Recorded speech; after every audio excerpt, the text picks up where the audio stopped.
Season 2, Bab ke-13. Hai teman-teman, yang nunggu Mas Juno sudah update ya? Judulnya Istri Rahasia Guru Killer. Erlan baru saja tiba di rumah sore itu. Suasana terasa sunyi, sepertinya Abi dan Opa belum pulang. Sementara Umi Melati biasanya di jam seperti ini menghabiskan waktu di kamar. Tanpa mengulur waktu, Erlan segera menuju lantai atas. Begitu membuka pintu kamar, pandangannya berkeliling ke sekitar.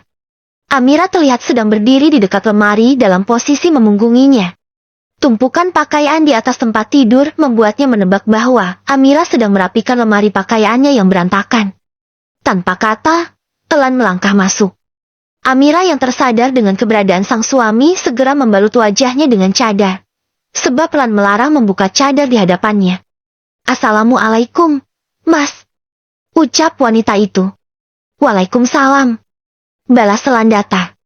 "Maaf, saya rapikan lemari pakaian Mas tanpa minta izin. Tadinya saya mau telepon, tapi tidak punya nomor Mas Erlan." Erlan memandang wanita itu dari ujung kaki ke ujung kepala. Suaranya begitu lembut menyapu indera pendengaran, sikapnya lemah lembut nan santun. Tetapi, kemudian Erlan membuang jauh-jauh apa yang baru saja terlintas dalam pikirannya. "Tidak apa-apa," ujarnya. "Oh ya, ada yang mau aku bicarakan dengan kamu." "Soal apa, Mas?" "Selesaikan saja dulu pekerjaan kamu." Wanita itu hanya mengangguk, lalu melanjutkan merapikan lemari pakaian suaminya. Beberapa menit Erlan menunggu hingga akhirnya Amira menutup pintu lemari. "Tadi katanya mau bicara. Soal apa ya, Mas?"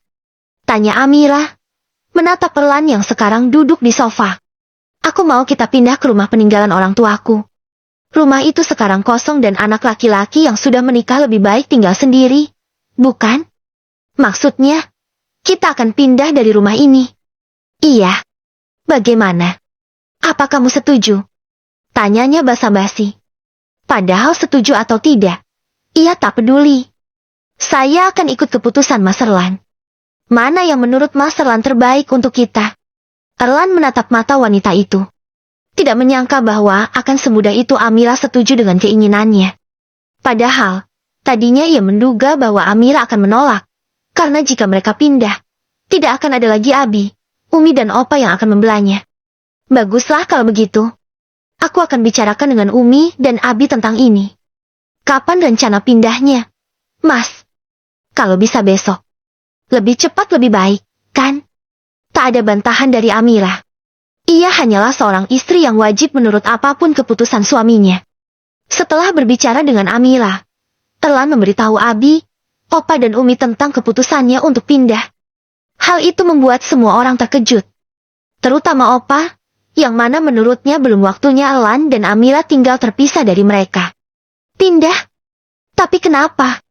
Apa rumah ini kurang nyaman untuk kalian?" tanya Abi, menatap Erlan penuh selidik. "Bukan begitu, Abi. Setiap pasangan pasti mau tinggal di rumah sendiri. Begitu juga aku dan Amira," jawab Erlan. "Tapi ini terlalu mendadak. Kalian baru menikah dan memutuskan pindah secepat ini. Atau, jangan-jangan kamu ada tujuan lain sampai memutuskan untuk pindah?" Abi menatap curiga. Erlan menarik napas dalam mendengar perkataan Abi yang terus mencecarnya. Sejenak ia melirik Amira yang sejak tadi terdiam di sisi Umi. "Abi bilang aku harus belajar menjadi suami yang bertanggung jawab. Mungkin dengan tinggal berdua, kami bisa lebih leluasa untuk saling mengenal dan belajar tanggung jawab masing-masing. Lagi pula, Amira juga setuju kalau kami tinggal di rumah sendiri." "Benar Amira?" tanya Abi, hendak memastikan. "Benar, Abi," sahut Amira pelan. Sebenarnya keputusan Erlan ada benarnya. Pasangan suami istri memang akan lebih nyaman tinggal di rumah sendiri. Ucap Opa, paham akan keinginan Erlan. "Kalau Umi terserah kalian saja. Yang penting kalian berdua akur, saling menerima dan saling menjaga satu sama lain," tambah Umi Melati. "Sebenarnya itulah tujuan kami, Umi." Amira membuka suara setelah sejak tadi terdiam. "Walau bagaimanapun kami adalah dua orang asing yang disatukan dalam perjodohan. Kami butuh waktu berdua untuk saling mengenal satu sama lain. Butuh proses untuk saling menerima dengan sepenuh hati, menjadi pasangan sakinah, Bukan lagi dua orang yang namanya sebatas tertulis di buku nikah saja. Erlan terpaku mendengar ucapan Amira. Ia tidak menyangka jika Amira akan membantu memuluskan keinginannya untuk meminta izin. Abi Darn baru bernapas lega setelah mendengar jawaban Amira. Baiklah kalau itu sudah menjadi keputusan kalian. Erlan, Abi peringatkan sekali lagi untuk menjalankan tanggung jawab kamu sebagai suami. Ingat, haram hukumnya seorang suami menyakiti hati istrinya.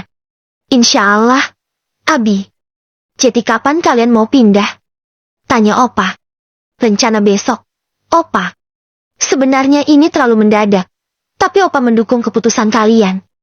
Ucap Opa tersenyum lega, berbeda dengan Darn yang tampak masih ragu. Erlan merasa lega setelah mengantongi lampu hijau dari Abi dan Opa atas keputusannya untuk pindah dan tinggal berdua saja dengan Amira. Setelahnya, ia menghabiskan waktu di sebuah kafe bersama Boy dan Raffi. Sebuah kafe yang memang menjadi favorit mereka bertiga. Yakin mau tinggal berdua saja? Tanya Boy ragu, sembari melayangkan tatapan curiga terhadap sang sahabat. Aku rasa itu keputusan tepat. Kalau tinggal sama Abi dan Umi, kami tidak leluasa untuk saling kenal. Erlan menyeruput secangkir kopi. Tidak leluasa untuk saling mengenal, atau tidak leluasa untuk menjalin hubungan dengan Fanya. Kali ini tatapan tajam dilayangkan sang calon dokter. Apalagi setelah mendengar cerita papa tentang Erlan dan Fanya yang kedapatan makan siang berdua di sebuah restoran siang tadi. Ayolah, Boy. Kamu tahu seperti apa aku. Aku hanya manusia biasa yang butuh waktu.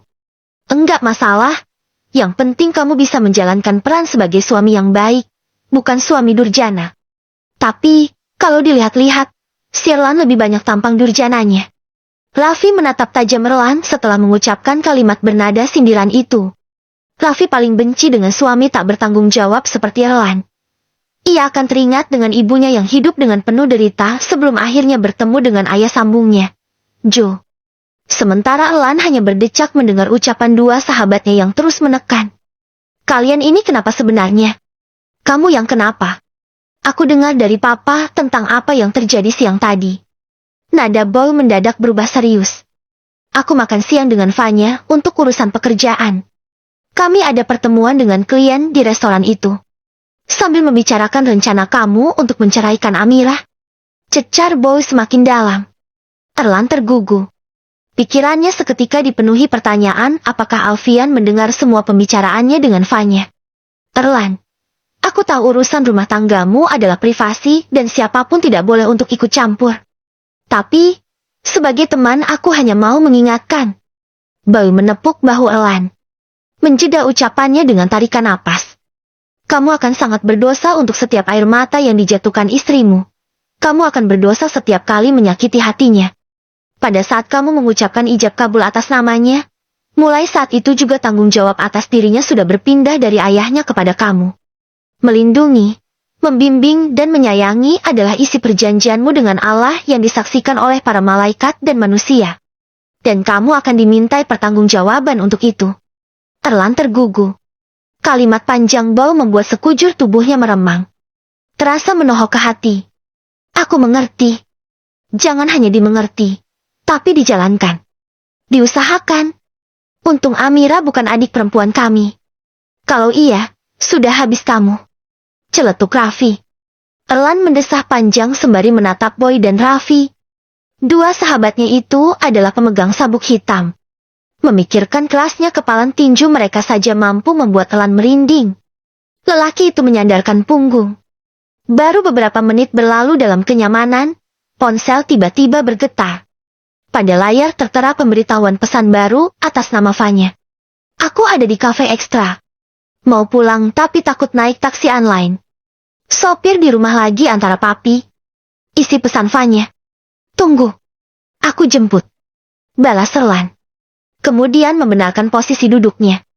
Maaf. Aku harus pergi. Ada urusan penting. Urusan apa malam-malam begini? Tanya Raffi. Adalah. Balas Erlan, lalu bangkit begitu saja meninggalkan dua sahabatnya. Setelah kepergian Erlan, Boy dan Raffi saling tatap. Erlan bahkan pergi dengan tergesa-gesa meninggalkan kafe, tanpa menghabiskan kopi favoritnya. Kamu yakin urusan dia bukan dengan Fanya? Tanya Raffi mendengkur sebal. Entahlah. Semoga bukan. Ini ya tempatnya. Erlan mengedarkan pandangan ke sekitar, sesekali menatap ke layar ponsel demi memastikan bahwa alamat yang dikirim Fanya sudah benar. Aku ada di luar. Isi pesan yang baru saja dikirimnya ke nomor sang kekasih. Dalam hitungan menit, Fanya terlihat keluar dari kafe dengan langkah sedikit gontai. Erlan membuka pintu mobil, sehingga wanita itu langsung melesatkan tubuhnya. Aku capek banget. Ngantuk lagi. Keluhnya sambil bersandar, lalu melempar sepatu miliknya ke kursi belakang. Kamu ngapain sampai malam di tempat ini? Nongkrong sama teman. Jawabnya. Oh. Erlan tak banyak bertanya. Ia melajukan mobil meninggalkan kafe. Sesekali ia melirik Fanya yang duduk bersandar sambil memainkan ponselnya. Aku minta maaf. Sepertinya mulai sekarang kita harus sedikit jaga jarak. Aku tidak mau membuat Abi marah seperti tadi. Kalau Umi tahu, dia pasti kepikiran. Aku mengerti. Aku akan jaga jarak. Maaf ya. Kamu pasti terbebani karena aku. Erlan mengulas senyum. Aku yang seharusnya minta maaf. Aku nggak apa-apa, bukan hanya perasaanku yang harus kamu jaga. Menjaga perasaan orang tua Mi jauh lebih penting. Bukankah kamu pernah bilang Umi kamu itu pernah mengalami gangguan mental? Erlan melirik Fanya sejenak. Umi mengalami depresi karena tekanan. Ya, aku tahu. Karena itulah kamu harus menjaga perasaannya. Makasih atas pengertian kamu, Van. Apa boleh aku sandar di bahu kamu? Please, sekali ini saja. Tanpa menunggu wanita itu segera menyandarkan kepala di bahu Erlan. Tangannya mengusuk, melingkar ke perut. Malam sudah larut ketika Erlan tiba di rumah. Suasana sudah cukup sunyi dan pencahayaan temaram, sebab lampu utama sudah dipadamkan. Ketika sedang membuka sepatu, panggilan Umi mengalihkan perhatiannya. Kamu dari mana saja? Erlan. Maaf, Umi. Habis ketemu sama Boy dan Raffi. Sampai selarut ini. Ia terdiam, lalu meletakkan sepatu dan mengganti dengan sandal rumahan. Kan aku udah biasa nongkrong sama Boy dan Raffi. Nah, kamu sudah punya istri. Kasihan Amira, sejak tadi menunggu kamu sampai ketiduran di sofa. Umi melirik ke arah sofa ruang keluarga di mana Amira tampak sedang terbaring. Amira menunggu. Tak ada sahutan dari Umi, selain melipat tangan di depan dada dengan ekspresi kesal.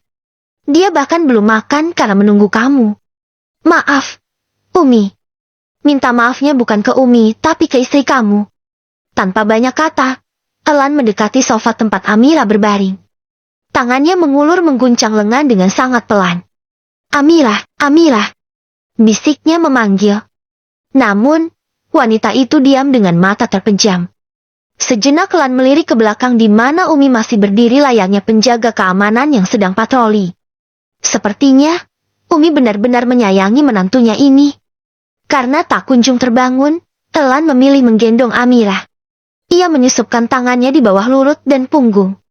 Beruntung Amira memiliki tubuh mungil, sehingga mengangkat tubuhnya bukan beban berat bagi Erlan. Amira terbangun saat merasakan tubuhnya melayang. Dalam keadaan masih dikuasai kantuk. Ia menatap wajah Erlan yang sedemikian dekat darinya. Namun, ia tak memiliki keberanian untuk membuka mata, sehingga akhirnya ia memilih tetap berpura-pura tidur. Saat kepalanya bersandar di dada sang suami, aroma parfum wanita terasa menusuk ke indera penciumannya, menciptakan rasa seperti tersayat di hati. Setibanya di kamar, Erlan membaringkan Amira di sofa. Terdiam sejenak menatap wanita itu. Deretan bulu mata lentiknya yang basah membuat Erlan meyakini bahwa Amira habis menangis. Kamu pasti akan jatuh hati kepada Amira kalau melihat wajahnya. Kamu sangat beruntung, nak. Karena kamu memiliki perhiasan yang jauh lebih indah dibanding permata, yaitu istri Syalihah. Amira sangat cantik. Kamu pasti akan terpikat begitu melihat wajahnya. Tiba-tiba ucapan Fanya dan Umi bergantian terlintas dalam pikirannya. Menimbulkan keingintahuan besar seperti apa wajah yang selama ini tertutupi cadar itu.